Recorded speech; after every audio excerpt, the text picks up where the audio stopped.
అల్లు అర్జున్ లేటెస్ట్గా నటిస్తున్న మూవీ పుష్ప 2. ఈ మూవీ నుంచి ఐటమ్ సాంగ్ కోసం అయితే మనం చాలా రోజుల నుంచి అయితే వెయిట్ చేస్తున్నాం. ఈ మూవీకి పాన్ ఇండియా వైజ్ రేంజ్ ఉన్నా సరే ఒక తెలుగులో మాత్రం ఐటమ్ సాంగ్ కోసం చాలామంది అయితే వెయిట్ చేస్తున్నారు. మరి ఈ రోజు అయితే ఈ పుష్ప 2 నుంచి ఐటమ్ సాంగ్ అయితే రిలీజ్ అయింది, కిసిక్ అంటూ. మరి సాంగ్ చూసాక నాకు ఎలా అనిపించింది, నచ్చిందా లేదా డీటెయిల్గా మాట్లాడుకుందాం. ఈ వీడియో కానీ మీకు నచ్చితే లైక్ చేసి ఛానల్ సబ్స్క్రైబ్ చేసుకోండి. ఈ రివ్యూ చేద్దామన్న టైంకి నేను ఈ సాంగ్ కింద కామెంట్స్ చదివాను. దాంట్లో ఊ అంటావు అనే సాంగ్ లిరిక్సే బాగున్నాయని చాలామంది రాసుకొచ్చారు. కోర్స్ నిజంగానే ఈ సాంగ్ కన్నా ఊ అంటావు సమంత గారు చేసిన ఐటమ్ సాంగే బాగుంది.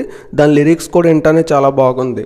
అది ఎంత పెద్ద హిట్ అయిందో మనందరికీ తెలిసిందే. మరి ఈ కిసిక్ అనే సాంగ్ హిట్ అవుతుందంటే ప్రజెంట్ ఇప్పుడైతే బాగోలేదని అంటున్నారు. తర్వాత కొంతమంది చూసి దాన్ని ట్రెండింగ్లో కూర్చోబెడతారు. ఖచ్చితంగా డెఫినెట్గా ఈ సాంగ్ అయితే ట్రెండింగ్ అవుతుంది. కానీ వినటానికి లిరిక్స్ అయితే నాకైతే అంతలా నచ్చలేదు. బహుశా మీలో ఎవరికైనా ఈ సాంగ్ నచ్చుంటే కింద కామెంట్ చేయండి. మీకు ఎలా అనిపించిందో నేను తెలుసుకుంటాను. ఈ వీడియో కానీ మీకు నచ్చితే లైక్ చేసి ఛానల్ సబ్స్క్రైబ్ చేసుకోండి.